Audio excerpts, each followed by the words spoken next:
Hollywood nous a déjà prouvé plusieurs fois qu'une suite pouvait se montrer largement meilleure qu'un premier opus.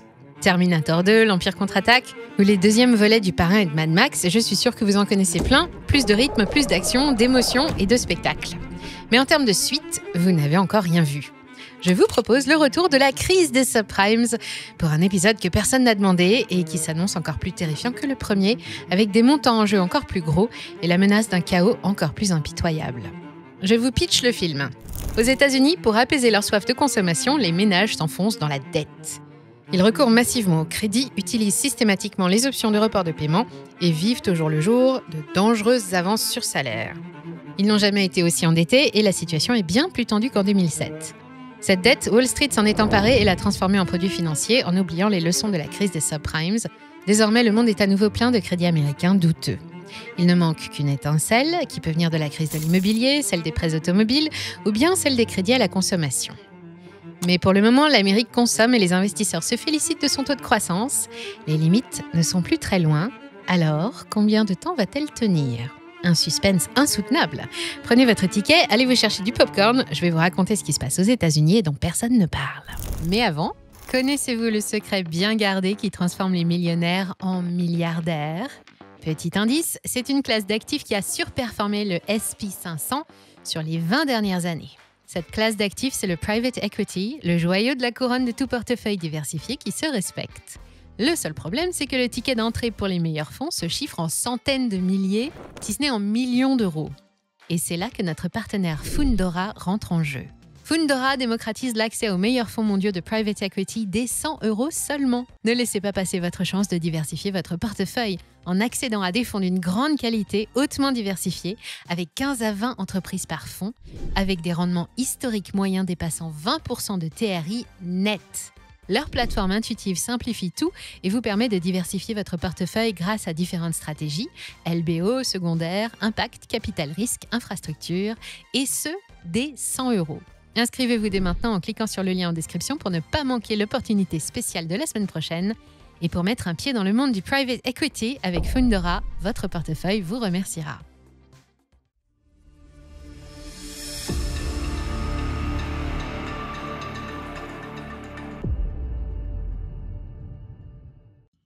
C'est un bel été qui s'achève aux États-Unis.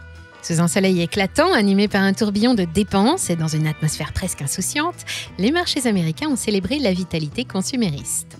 Discuter affaires sur la terrasse d'une paillette de Californie ou de Floride n'a jamais été aussi attirant. Les entreprises ont massivement investi, stimulées par les performances de l'intelligence artificielle. Les étrangers aussi, avec un montant d'investissement direct étranger record au deuxième trimestre, du jamais vu dans l'histoire des États-Unis. La bourse a fini l'été sur les chapeaux de roue. Entre le 21 juin et le 21 septembre, le S&P 500 a grimpé de 12,16% et le Nasdaq de 14,5%, les deux portés par une croissance annualisée de 3,8% au deuxième semestre. Le département du Trésor attendait 3% seulement, l'écart est important et il s'explique assez facilement. Cet été, comme chaque année, l'Amérique a beaucoup consommé, encore plus que l'année d'avant. D'un point de vue économique, avec l'accès à l'énergie et aux marchés mondiaux, la consommation intérieure est le troisième pilier qui fait d'une nation une superpuissance commerciale et Donald Trump se félicite de ses excellents résultats. Mais il y a un problème. Si les Américains dépensent plus, ce n'est pas parce qu'ils ont gagné plus d'argent ou accumulé plus de richesses, mais parce que, comme partout, tout coûte plus cher et surtout parce qu'ils s'endettent. 60% des ménages américains détiennent au moins un crédit, c'est 20% de plus qu'en France, et parmi eux, la moitié en cumule plusieurs. Un jeu dangereux. Pour permettre à tous de consommer plus, les banques américaines et les fintechs ont misé sur un concept vieux comme le commerce, qui remporte un immense succès. Buy now and pay later. Le BNPL offre la promesse séduisante de pouvoir acheter sans payer tout de suite, en fractionnant le paiement, souvent en 3 ou 4 fois sans intérêt. Le gros de ce marché en pleine croissance se partage entre les fintechs comme Klarna, Affirm, Afterpay et le géant PayPal. PayPal revendique par exemple 33 milliards de dollars de volume BNPL en 2024, en hausse de 21% comparé à l'année dernière, et les indicateurs d'adoption montrent aussi une croissance rapide. Un quart des Américains l'a utilisé au moins une fois l'année dernière, contre seulement 7% en 2021. Si ça marche aussi fort, c'est que c'est très bien étudié et que ça s'adresse à des ménages à revenus moyens ou faibles, plus sensibles aux facilités de paiement, mais aussi plus vulnérables. Actuellement, les taux des crédits revolving frôlent les 25%, et le recours au paiement différé se présente comme une option moins chère. En plus d'être ultra simple, il suffit d'appuyer sur un bouton pour reporter le paiement. Mais c'est aussi un pouce au crime. Selon une étude de la banque Waterford, 70% des utilisateurs avouent dépenser 40% de plus que prévu en moyenne grâce aux paiements différés. Et comme il est possible d'utiliser cette option plusieurs fois, les dettes s'accumulent vite. Et pour aider les moins riches à consommer encore un peu plus, une autre solution est à leur disposition, l'avance sur salaire, en anglais Learned Wage Access ou EWA. Et là encore, c'est un principe vieux comme le travail. Ils permettent aux employés qui le souhaitent de toucher une portion de leur salaire déjà gagné avant la date de paye officielle. Les avances sur salaire et les avances de fonds sont des prêts de faible montant à court terme, généralement remboursés au versement du prochain salaire de l'emprunteur par prélèvement automatique. Les consommateurs accèdent via une application sur leur smartphone, ils doivent associer leur compte bancaire et peuvent s'inscrire auprès de leur employeur. Le WA n'est pas considéré comme un crédit, ce qui laisse beaucoup de liberté aux acteurs qui se sont engouffrés sur le secteur. Et c'est là que ça devient vraiment inquiétant. Contrairement au crédit classique, ni le BNPL ni le WA n'apparaissent dans le fameux credit score des Américains.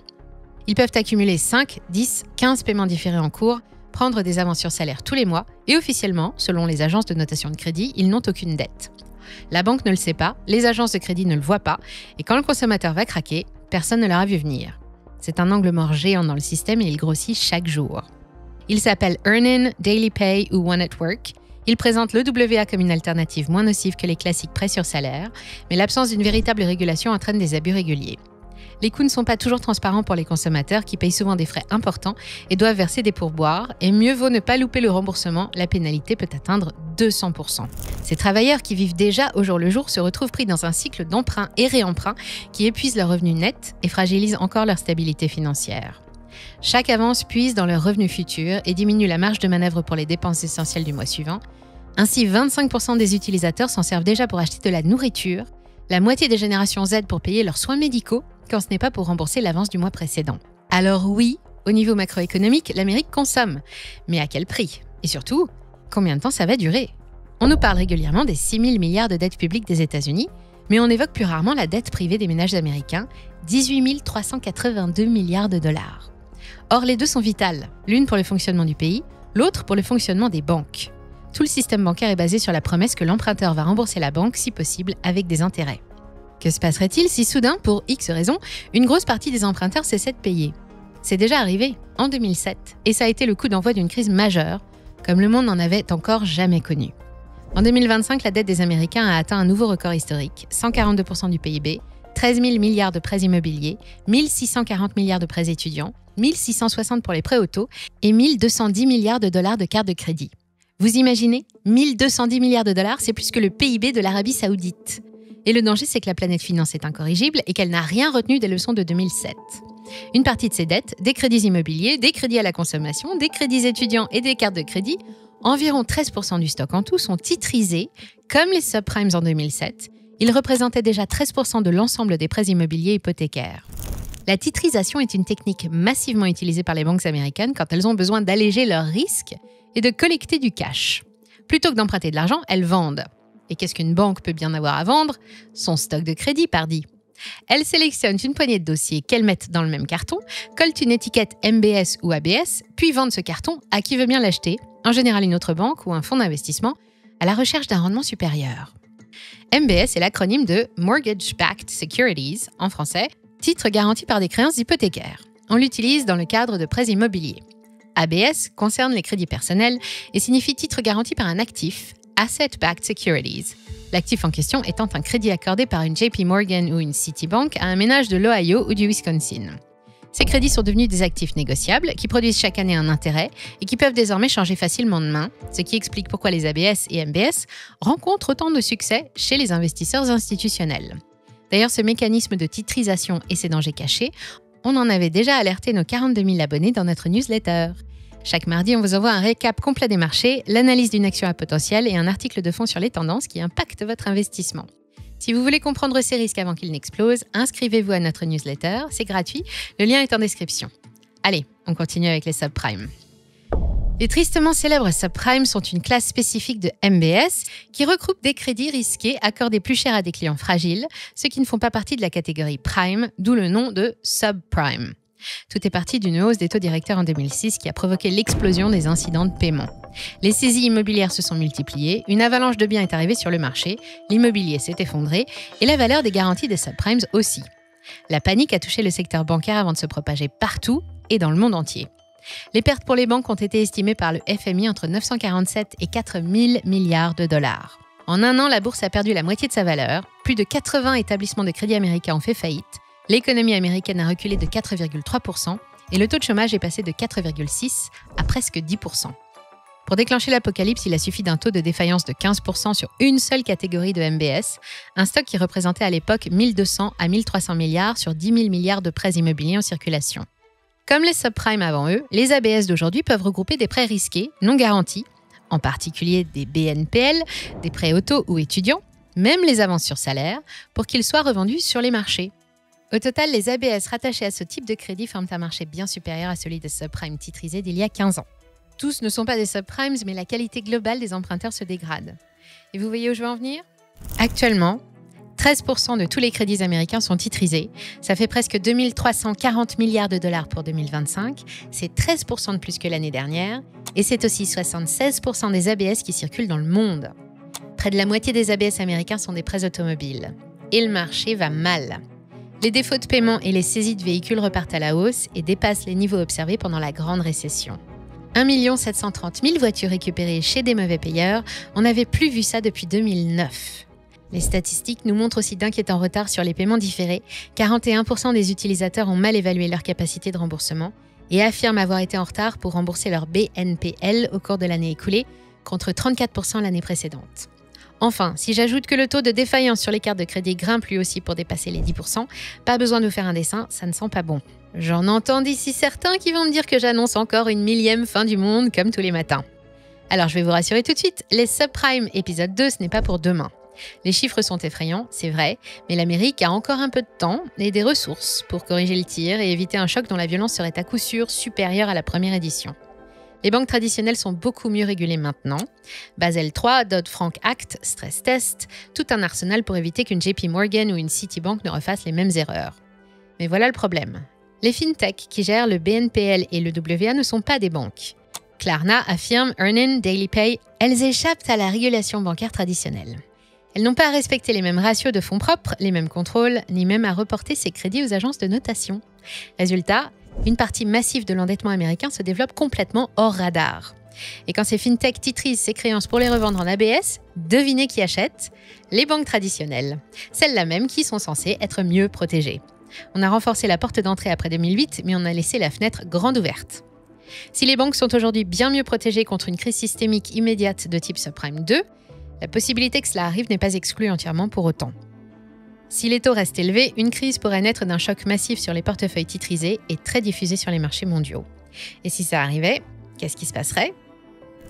Alors admettons qu'à partir de 2025, 15% des ménages américains galèrent trop pour payer leurs dettes. Des individus, une famille au Kansas, incapables de payer les traites du SUV ou un étudiant new-yorkais étranglé par ses cartes de crédit, des millions de faillites personnelles qui forment une vague de défauts massive. Et c'est reparti pour un tour. Les titres adossés à ces créances, les ABS, largement répandus chez les grands investisseurs, deviennent toxiques et perdent brutalement de leur valeur. Les fonds d'investissement assis sur des dizaines de milliards vendent en panique et les prix s'effondrent, plus personne n'en veut. Les banques régionales américaines, déjà fragiles, encaissent les premières secousses, le risque augmente et les bilans se dégradent.